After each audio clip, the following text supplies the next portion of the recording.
Celtics Talk podcast is presented by 24autogroup.com. You'll save more at Route 24. What's up, everybody? Welcome into another episode of the Celtics Talk podcast here on the NBC Sports Boston podcast network. A season preview pod, I guess we call it.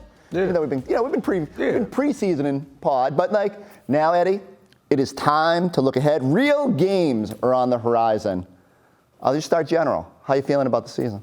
I'm very optimistic, and it's funny because I was optimistic about the University of Miami. I'm a college football University of Miami fan. I was optimistic about the Raiders, but it's a total different type of optimism that I have for this team. This team has showed success. They've shown growth, and then it's in the preseason alone. Looking the way that Jaylen Brown has actually attacked this preseason, looking at other guys step up, Malcolm Brogdon, how you could see the way he's going to be able to fit in with this team. You see how Blake is going to be able to fit in, and we know the star power that Jayson Tatum brings. I'm just extremely excited and optimistic about this team. I think they can really get over the hump and get all the way there and finish the job. What's the number one reason for optimism? Well, I just think that they learned from last year, right? And it's sometimes, you have teams that have Super Bowl hangovers. Look at how Cincinnati's playing, right? The Bengals, or teams that went to the finals and then they don't come back the next season prepared. It looks like they actually took that fire and let that loss fuel them. And it's very similar to this. When my last year I played, it was in 2011, and we lost in the finals. I was with Miami, and LeBron didn't show up in that finals. He'll be first to tell you. And the one thing about it was, after that, he went to another level, right? Sometimes you don't have to have losing be a reason to teach you lessons. But in that particular moment, for LeBron to learn, he needed to lose that one at the pinnacle of where he was the best in the game. And I feel like it's very similar to these guys. Like, they can learn from that loss. You don't always have to learn from a loss, but I think they learn what it takes not only to get there, but what it takes to win it as well. It's so interesting you say that, because one of my big takeaways is just listening to the maturity of their voices. Whether it's Jayson or Jaylen, it feels like there's this sense of, it used to be about everything individual. Like, you want to be an all-star, and then you want to be all NBA, and but when you win, everything gets taken care of. And I feel like there's been a direct shift. And when I got to sit down with Jaylen and Jayson before the season, they literally they looked at each other and do you want to win? Yeah, I want to win. And I think it just took a little while to get to that point. But my biggest reason for optimism, I'm with you, it's Jaylen coming back as if the finals had never stopped and playing at such a high level is so incredibly encouraging for this team. And I'm eager to see if it translates into the regular season. He's still been a first quarter menace. I think he's motivated because he was the best player out there in the finals. I'm eager to see if he can keep that up. Let's flip it, though. What are you most concerned about with this team going into the year? I'll say the most concerning is two things. It's just Rob Williams' health, right? We're a total different basketball team with him back there anchoring the defense, being able to protect the rim and not only block shots, but just able to change shots and even have the mindset that when guys come to the basket, they know he's there. When you're aware that a guy can block shots, sometimes it keeps you from even getting that deep. And instead of trying to finish at the rim, you go into a floater game that really is not your game. Or you go to a pull-up game that's really not your game, that in-between game. So I think that's the one thing that's concerning, is about his health. And I had a talk with him at the gala, and I was telling him, I was like, hey, man, don't rush back. I think it's so important not to rush back. His intestinal fortitude is not in question. His will to win is not in question. His heart, his sacrifice for the team is not in question. The only thing in question is his health. And make sure you come back 100% healthy, because we've seen it in the finals. He was out there on one leg, and to me, you said Jaylen Brown was the best player. I think the best, most consistent player was Rob Williams. Consistently, he gave you everything the same, night in and night out on both ends. Jaylen was definitely the most consistent offensive player, best offensive player, but even on one leg, Rob Williams had an effect in every single one of those finals games. So to see him come back, and then Coach Joe Mazzulla, I know it's his first, time being in the head coach seat, most of the time. And then you have a different relationship with players when you're behind the bench than when you are sitting in that first seat on the bench. And I think managing the game, understanding when to lean on your players, when to trust, when to say, hey, you know what, we might need a day off of practice. Or, you know what, I need to put my foot on them real quick and have one of these rough practices because I need to get more out of them. I think that's the fine balance that concerns me, because being a young coach, you don't know until you know, right? And I think one thing for sure is he has a great staff around him. And I think that's what Ime was able to lean on last year, was he had a great staff around him. So that's just a concerning thing, going through those rigors, because at the end he does have the final say on what decisions, when to call a timeout, when not to call a timeout. I don't know if you've seen it, but there was one of the preseason games where he looked like he wanted to call a timeout. He didn't call it. He didn't get it when he wanted, but he didn't force the timeout. And those half seconds of indecision can cost you. Yeah. And I am eager to see that, because just like you said, there's a whole difference in terms of how your personality can be. Like when he was coaching behind the bench, that Miami series, he was in charge of the game plan. He would kind of like come running out onto the court to like get people in a defensive set. But it's one thing to do that, and then it's another to be in that big head coaching position. I think you have to have a different way you carry yourself, right? Like, and he comes from the Brad Stevens school of really no emotion, and maybe we'll see more of that as the season goes along. But yeah, his head's probably spinning right now. Timeouts, like rotations, and stuff he never had to think about before. And so my bigger question is, what happens the first time he does have to have a hard conversation with someone? What's the first time Jayson Tatum doesn't get back and he's sitting there waving at the ref or whatever? Is Joe going to be the guy that has to pull him? Is Joe the one who's going to have to sit him down and say that? Because it took, I think even Ime took time to kind of learn the right way to motivate and push these guys. And it's just different personalities. And Ime was able to tap into that at the end of last year. And Joe's got to figure out that same thing. Like, how do I reach these guys? And I don't know. Does that just come with time? I think this is the other thing with it, too, is everybody's familiar with one another. And it's a whole lot easier if you've already had a relationship with them. And I think we don't know the conversation they had behind closed doors, which I'm quite sure that they've had those conversations, intimate conversations, to where it is, hey, listen, I know that we used to interact like this, but for the sake of moving forward and the sake of the leadership, I need to lean on you. You need to lean on me. And if your star players are conveying the message that the coach is sending out to everybody else, and is following his lead and not giving any mixed signals or mixed messages when he does speak, and they also check anybody who is trying to be defiant as that happens, which I don't think this is not that type of team. Right. It's just not that type of team. They don't have that type of personality. So I think it's all going to work. And again, the familiarity of them knowing each other, having the same coaching staff pretty much, and him just being elevated there, he'll have the right people around him. I think also the players believe in him, and that's going to make it for an easy transition. But again, it's not about that relationship that I'm concerned about. It's the second-to-second decisions that are going to have to be made, and a count of indecision can cost you games and seedings. It's so funny you say that, because like even Brad, when he came up from college, I remember being like, he's like, wow, 8 extra minutes of basketball, it's like a huge difference. And like Joe will know those differences, but it's still every little second counts, a challenge, a timeout, all these sort of things. Let's flip it to, who do you think is going to be the most surprising player? And it could be good or bad. Like, if you had to pick one guy that you think is either going to be above what we saw or below what we saw, who are you honing in on? I'm really paying attention to Malcolm Brogdon for this particular reason. That just the way that he's played in this preseason so far, getting everybody involved. He plays at a pace that he's never sped up. And the one thing about that tells me that he's seeing the floor, the game is slow to him, so he's able to make the right decision. I don't think it was one time in these, he turned the ball over, but I don't think it was one time where he turned it over because he was sped up or he was predetermined. He allows the defense to dictate what play he's going to make. And to me, that's extremely important, because last year we know in the finals, those were the things that were bothering us. And the one play in particular that sticks out the most to me was a play in Golden State when Marcus Smart came across half court and tried to make a pass, I want to say it was to Jaylen Brown under the basket, and just not understanding that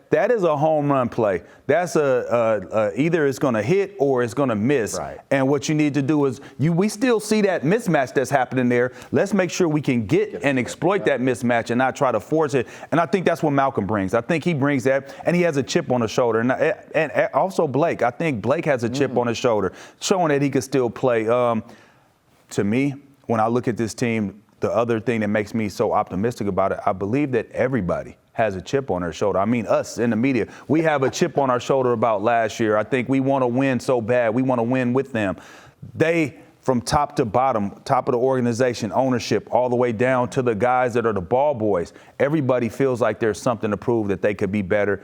And I feel like that's how they'll attack the season. And it looks like that's what Jaylen has done so far. And I'm just excited. I want to really see how is Philly going to guard them? I mean, when we get to moving that basketball and bringing Embiid away from the basket, I think we'll have a lot of easy baskets and put a lot of pressure on the rim tomorrow. Well, let's jump into it. We can always circle back with some of the bench guys that I want to get into. I do want to say this, like, as far as the surprise, I am eager. Like, Blake has fit in personality-wise way better than I had envisioned. Like, we always say, like, oh, does this team need a vet?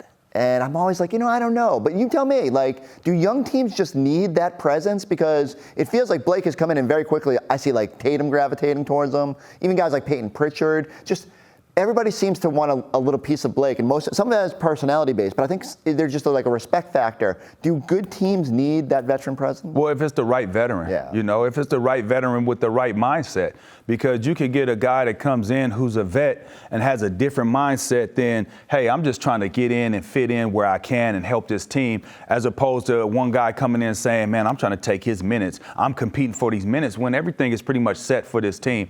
And I think that's the attitude that Blake and his approach is, that he's coming in to give them whatever they need, and he's there to give it to them. And just the fact that everybody knows who Blake Griffin is. So when he comes into the locker room, he's not an unknown guy. He's a guy who has been an all-star, who has won a dunk contest, who's been in commercials. So he's been there, been in big-time games and played well. Just hasn't been on a team to get over the hump, and he sees that this is an opportunity. So the main thing is, let's not disrupt the great thing that's already going. Let's just enhance it. Let's not try to recreate anything and try to disrupt what we have here. I'm just going to try to help this be a little bit better with whatever I can do. Let me ask you one geeky thing. Do you notice anything different with Derek White's shot? He looks like he's getting it off a little quicker. Right. It looks like he's getting off it quicker. And also, I just feel like his shoulders are a little bit more, they're more square than what they were before. He had a little tilt to his body. If it was one way or the other, it was a little, but now it looks like he squared his shoulders. He's shooting straight at the basket and is getting off quicker. And I also think that just comes with reps of understanding that these are the shots that I'm going to be getting. I'm not getting the shots that I've been working on were good when I was in San Antonio. I'm getting shots in a different manner now, so I need to be able to make sure that I could get it off as fast as I can, as quickly as I can, and be consistent with it. And he looked like he feels good with his shot. Yeah, I mean, that's what's crazy to me. I actually watch him a lot after practice, and he's always just shooting. It's always like sprinting to the corner and getting that three. And I was talking to him today, and he said he just feels a little bit more comfortable. Like, with Malcolm here, he knows he's going to be playing a little bit more too. And if he's running with the starter, he's going to be playing a little bit more too. So he's focusing on the right shots. And but I said, like, 3 months in off season doesn't seem like a lot of time, but definitely he tweaked it a little bit, and just enough for a little bit of confidence. And then you just see maybe it's a little bit more familiarity with the program. It's just there's a little bit more crispness to where he is right now. I'm eager to see if that translates. While we're on shooting, Hauser. I don't want 30 with a scope. 30 That's what I call it, 30 with a scope. I do love it. But I knew another 30 with a scope. What's that like? Like, what mindset do you have to bring to come into games and know that that's your role? Like, how did you go about it, just being like, bench scoring, I got to come in and be a microwave right away? Well, I mean, that got to be the most fun thing about it, is that I'm coming in to score. Yeah. Like, they want me to shoot the ball. I don't have to ask. I don't have to try to figure out, am I supposed to shoot? Am I not supposed to shoot? It's clear cut. When I get a look, take the look. If it's your look, if it's something that you work on, you have confidence in it, let that thing fly. And I think that's the one thing that, again, like how Derek White had to understand, like how he's practicing and understanding where he's going to get shots at, how he's going to get shots. You got to move into certain shots. You can't just stand still. Sometimes you have to slide, baseline drive, baseline drift. If a guy is sometimes, if you're in between, find the gaps where you can get your shot. And I think that's what Sam has to do as well, is just understand where you're going to get your shots at, how you're going to get your shots. And when you get them, take them and don't hesitate.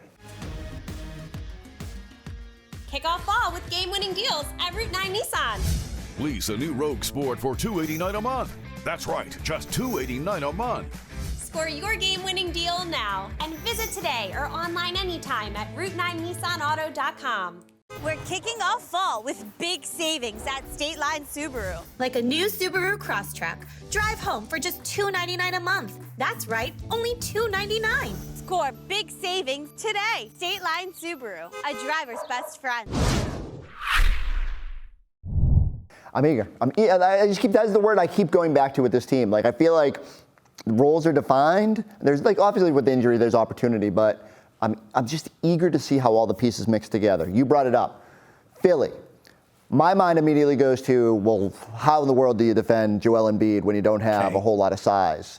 You brought up a great point on the other side. Like, is that the key? Maybe kind of making him move, making him defend out to the perimeter? How do you see the chess match going on opening night? Well, one thing, you don't want to get in too much of rotation and having a double team, because then you're starting to allow other guys to get off. And then, Joel's going to get his points. He's going to get his touches. He's going to get his opportunity. He's going to get to the free throw line. I think defensive discipline, as far as knowing when to dig, knowing when you guys are doubling, at what point on the court are you doubling? Because there will be specific points on the court where you're like, well, he catches this, we're going right away. There's other points where you're like, well, if he catches it here, we're just going to dig. And that's being disciplined defensively. So I'm looking at, you could let Joel get off. He could get his. It's the other guys you can't allow to get comfortable and have a real good game and feel good about what they're doing tomorrow night, I think. And then on the flip side, you also have to put him in a lot of pick and rolls. They're going to be playing that drop. I'm quite sure he's not going to be up. So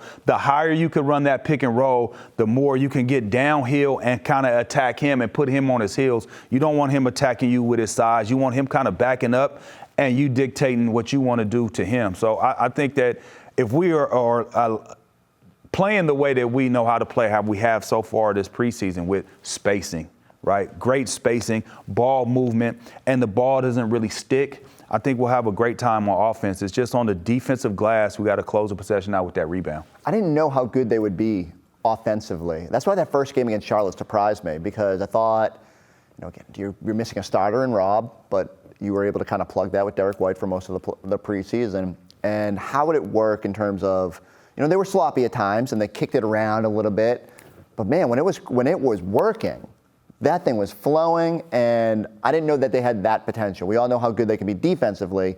I want to see if they can get to a level where that's every night offensively, whipping that ball around, making teams, play to their size instead of trying to match up because they don't have a big. If they do that, this thing could be really fun. When you look around the East, so you get to test right out of the gate with Philadelphia. You're going to get Miami later in the week. Where does Celtics sit? I think we've had this conversation over the summer, and still in flux. We now have seen a couple preseason games. Celtics in that top 4, top 5. Is the East just? We were talking about the other night, I think, like 10 deep. Like, how does the East look to you? Well, I think looking at the Celtics, I feel like they're top 3. Definitely a top 3 team. I would even say I'm say top 2, actually. I think the team that I would be most worried about would be Milwaukee. Yeah. It's just because Milwaukee has size.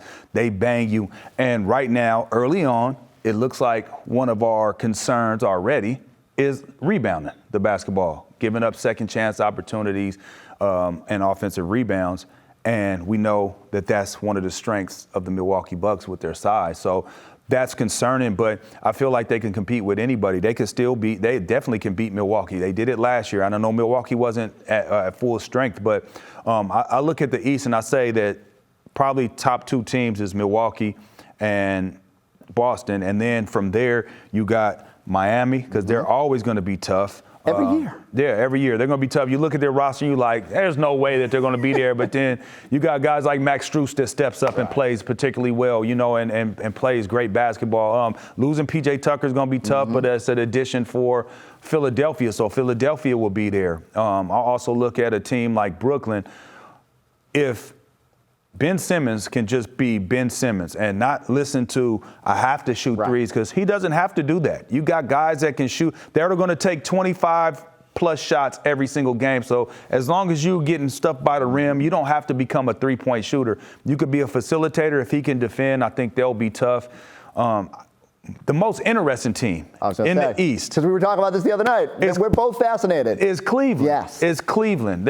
Cleveland is the most interesting team, and also Atlanta. I'll say, because I think Atlanta got a whole lot better with DeJounte Murray coming over. And I think people forget, Atlanta was in the damn East Finals just a couple years ago. Yes. So, those two teams, they've both got that young base, and now you're sort of adding a little bit of veteran talent. I mean, Spider in the East is going to be, every night is something. Every night is something. The East is the gauntlet. The East is like how the West used to be, and the East used to be, we'll go through it, we already knew it was going to be Cleveland no matter what. Now it's up and down. The West is like how the East used to be. We know it's going to be Golden State there at the end. We know it's going to be Golden State. Even with all the stuff that's going on, I still feel that Golden State is the team to beat. And I actually, not only in the West, I think Golden State is the team to beat in overall, because I just feel like they have gotten better. Give me the player's perspective on that. You have something like that. I'm like, look, I'm sure those 2007-08 team you guys were on, like someone must have punched somebody in that locker room. Like, how do you move forward? How do you deal with strife in that moment? And how long does it linger? Well, it shouldn't. Stuff happens, right? So you get into it with somebody, and a lot of times somebody was out of pocket. Either somebody said something or somebody reacted a way that they didn't have to react, where it could have been talked out. And then afterwards, it's like anything. If you spend a lot of time around family members, you eventually start bumping heads. So like, man, I need a break from this person. You know what I mean? But you can talk stuff out, and I think that they can talk it out. But the way that Draymond did that, I believe that we all know that Jordan Poole is not a guy that's a fighter. He's not a guy, and from all accounts that I've heard, they were saying Draymond was calling him all kind of soft, this, that, and the other. My thing is, if you know that that's that type of guy, there's no need to go fire on him. Right. You don't need to take off on him. You could, whatever. You let him say what he say. You don't got to run up on it because you have nothing to prove, and you don't get no stripes from that. You don't get stripes for beating up somebody that you could beat up. You don't get no credit for that. It's too bad. I mean, but I am. Like, I'm going to ask you for your bold prediction. Mine is, I think it's Celtics and Warriors again. And I think that maybe is the perfect way to bring it full circle. All right, here's a team that was that close to tasting it and couldn't get it. And sometimes you have to go through Big Brother. And it's weird to say that, but just because of what they've accomplished and the fact that they've been in a finals against each other, I wonder if it has to come back full circle. And will the Celtics be better with the basketball? Will they be ready for that moment? Will Jayson Tatum have a better series? What's your bold prediction for this year? I'm expecting them to get back to the Eastern Conference Finals, and once you get there, anything that can happen. I don't want to jinx them moving forward. I still believe that they can be in the NBA Finals and represent the East. Excuse me, man, in the NBA Finals. But like you said, we're Milwaukee's human. good. But in the NBA Finals, but Milwaukee's going to be tough. Milwaukee is definitely going to be tough, and again, just the whole year. The gauntlet of the East is going to be tough, and I think what it does is just sharpens you and gets you ready for those moments. I really believe that we're going to see Milwaukee in the conference final, and it's going to go 7 games. And once it goes 7 games, it's, with 7 games, a coin flip. Who's going to get hot? Last year was Grant Williams against Milwaukee that got hot. So on the West, I still believe it's Golden State to lose. I mean, come on, you got Moody coming back, you got Kuminga getting better, you got Wiseman coming back, Jordan Poole just signed an extension, Andrew Wiggins just signed an extension quietly, while all that stuff is going on, he signed a deal, and he was huge for them last year, coming up with big-time rebounds, big-time buckets when they needed it, was able to defend Jayson Tatum and make it kind of tough for him and bother him a little bit. Huge. So, I still think it's the Warriors to lose, but once we get there, it can happen. We only have to wait like 8 months to figure out. Let's not rush it. Let's just enjoy the ride. I know. Let's enjoy the ride. It's so funny, and I keep asking the players, as I said, is it hard because you go through 109 games just to get to that point to play for that? Is it you hit the reset button on your Nintendo? Is it like, all right, but they seem to have the right approach. They know it's going to be a journey. They know there's going to be twists and turns. And it's probably good for the Celtics because of this. So much has happened this offseason, and there's so many injuries that maybe they'll be able to figure this out. I actually got to ask you one more before we go. All right, so we're recording this right now. It is on Monday afternoon. Grant Williams' deadline for his extension is coming up. So we're starting to see players around the league sign, and Brandon Clark, I think, got $452, $13 million a year. If you're Grant, and they come to you with a $13 million offer, and like, look, this could all get blown up. You might be listening right now, and either Grant didn't sign or Grant, did settle for an extension. How motivated would you be as a player? Would you bet on yourself and say, all right, I'll get to restricted free agency next year, and we'll see if someone else comes in? Or do you think Grant should look at this and be like, not a lot of teams out there that are going to have cap space. There might not be a team I want to go to. Like, the teams with cap space are generally not championship level teams. How would you approach this if you were Grant Williams? Well, I think it's all what he's looking for and what he believes that his worth is. And then also what somebody else believes his worth is. Because you could believe you're worth something, and if that's not on the market, then you're never going to reach that. And a lot of times that could be disappointing and disheartening. But I think looking at it is, if he has the opportunity, maybe only extend for 2 years, and that's kind of betting on yourself, and at the same time, the team doesn't have to lock him up for a whole lot of years. And he's like, hey, this is our window. And he's betting on himself. Maybe he could extend 2 years with a player option. I don't know how that can all work, to be honest with you. But what I do know is that he needs to do two things. One is just play and forget about the contract situation if it's not going to happen. And while he is playing, don't have that in the back of his mind. Because I feel like even this preseason, I feel like he's putting added pressure on him, knowing that this preseason, maybe I was playing for extension. And the preseason, you're not playing for that extension. You did everything you did last year for this extension if you're going to get one. And if they give you one, or if they don't give you one, that's fine. Because then not only are you yesterday's price is not today's price. Right. Also, you're auditioning for 29 other teams as well. So I think that can be used as an advantage, especially if you just attack it and say, hey, this is a 1-year thing, 1 season. After this season, I can address it. Right. But you're going to have to compartmentalize that and put that in the back of your mind and not worry about it. Like, let that go. Lock it up, throw it away, and just go out and hoop. And I think that's when he plays his best ball, when he's just out there playing and not overthinking stuff. And I think Brad Stevens has loved the extensions because it takes one less thing off of everybody's plate. Like, now all of a sudden, as a player, you're a little bit more free. As a general manager, you got guys locked up long term. So I always thought there was a chance, but it all comes down to what he wants. So look at, and I think it is important to either get it done or not get it done, but have a conversation with Grant. Not Grant like not knowing what's going to happen. Let him know what your intentions are moving forward, and the reason why you either gave him the extension is a moot point because you gave it to him, but more importantly, why you didn't give it to him, so he can understand that and move forward. Because I think it can cause a little bit of splinterness and dissension. Look at what happened with Phoenix with DeAndre Ayton, and I mean, that went the wrong way. You sign Mikal Bridges, you give him an extension, and then you don't give the number 1 overall pick an extension. That rubs him the wrong way. Then you put out reports about all he does is play video games. That's the second. That was the first time I heard that. They're guy doesn't really study, he play. And then they come back with Kyler Murray with that in Phoenix, the same type of thing. He plays a lot of video games. He's not as mature as we thought that he would be.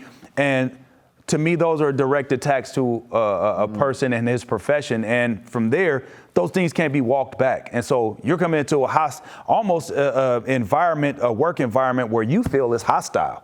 Man, they even really want me here. So I think it's extremely important to clear the air with Grant and let him know either way, moving forward, this is the reason why we didn't extend you, or congratulations, we are extending you. That way you can focus on the season. Well, I'll leave you with this. I might have been, we were at this Auerbach Center a couple hours ago, and I was looking around. I saw Grant go into Brad's office and sit down and have a little chat. And so that could be, just like you said, one of two ways. It's like, hey, we're moving towards it. We're talking to your people. This might come to a deal. Or it could be, hey, look, if we don't get something done today, here's why it didn't happen. But here's why we still think you are a huge part of what we do. And I do think Grant is very reasonable in that regard. And I do think that both sides will understand each other going forward. As a player, that's all you want. Right. You just want transparency. That's it. It's so cool. Anybody in life just wants a little bit of transparency. Right.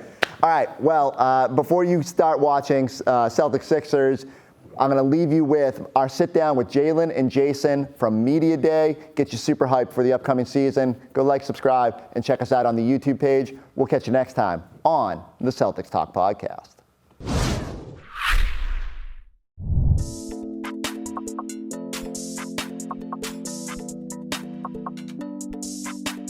Jan, I'll start with you because I think there was a moment after the Eastern Conference Finals where you guys were celebrating. I think you said something like, they said we couldn't play together. how much validation did you have with what you guys accomplished last year, considering all the noise that existed in the early months of the season? I mean, I've seen it the same way I seen it when they were saying it. You know, whatever the media was trying to, push the narrative that we couldn't play together, and that was what was popular being talked about, because at the time, that's what it looked like. But I think we won pretty much our whole career. Been to the playoffs, for me, 5 times? And 4 times I've been able to be in the semifinals and on. So for me, it was silly at the time, but, how things work, you just gotta kind of sit through the storm and whatnot. But I just always kept that in perspective, and also kept receipts, because I remember who said what, et cetera. So it is what it is. We know how the game works, so we just kept going, kept pushing forward. We talked about it. I didn't quite understand it, but I understand how the media works and the city we play into. So it's all good. Jayson, did you feel did it validate it all? Like, hey, you guys always said this could work, and you proved it. Yeah, just piggyback off what he said, I didn't feel like it made sense at the time, because we've been in the playoffs every year. We've been in the conference finals 3 times, got to the championship. And like you said, you never forget who said what. We see everything. So, that moment felt great, because at that time we had never been to the championship. We've been in the conference finals a couple of times, so getting over that hump, that was like raw emotions. But, obviously bigger things ahead. What did you guys think you made the biggest strides maybe as a group last season, and what would you like to see this team sort of do this season? I think we made improvements in our culture and in our leadership in the locker room. Everybody was more on the same page, especially going towards the second half of the year. And, building off that from this year, obviously we got some stuff we're dealing with, outside of it that makes, our jobs a lot harder. But, that's what, life is about, NBA is about. So we just try to put our best foot forward. But, that was what I think the signature in last year. Everybody knew exactly what we needed them to do. Everybody was accountable from the top to the top down, and we was able to get everybody on the same page. And building off that from this year, that's going to be our challenge. Again, almost in a sense, just because everything kind of going on, but like you said, that's life. You got to put your best foot forward, so I'm looking forward to that challenge too, I guess. Jayson, is there more pressure to when there is that sort of thing hovering over you? Do you guys have to be better leaders this year? Do you have to steer this team? Or is it just that was what you would normally do? Yeah, I think tough times and uncomfortable situations bring people closer together. And, obviously, the guys going to look to us for a lot of different things. And, we just got to be that much more together and closer, with everything going on. And I believe 1,000% that we will be. So, looking forward to just, getting back to what we do and playing basketball and being with the team. I want you each to pick one thing that you wish, whether it's like a personality trait, whether it's something on the court. Is there one thing you wish, like Jaylen, is there something about Jayson's game or his personality that you wish you had and vice versa? Like my curls? Besides the curls, I guess. What was one thing? I think I think JT does a good job of just staying calm.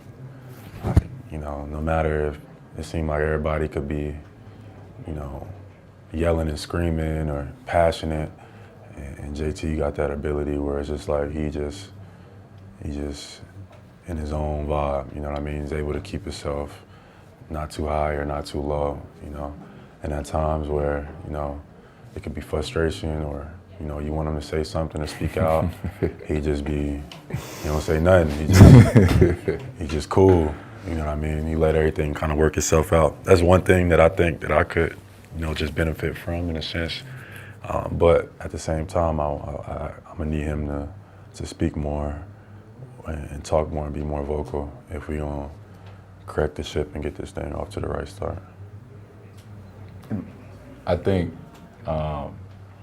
there's many examples, but JB, there's many times where he'll come to me right before the game or at least during shoot around, and like when he lock in on something, or if he say like, yo, I'm not gonna let them, he's like, if he guards somebody, he's like, yo, I'm not gonna let them shoot going right, or I'm like, whoever guard me in the first quarter, like I'm setting the tone and I'm getting to the basket every time.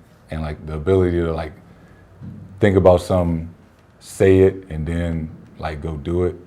You know, you just got that ability to like lock in on something and have that tunnel vision of, he know what he want to do in his mind and going out there and doing it. It's like a lot of people can say like, yo, tonight I'm gonna do this, but you know, he don't always say it publicly, but he'll come tell me, and then I know like, and when I see him do it, you know, that's special. And everybody doesn't have that ability to literally go do what they said they was gonna do. How much, Jaylen will start, how much has it helped to have him on this journey with you?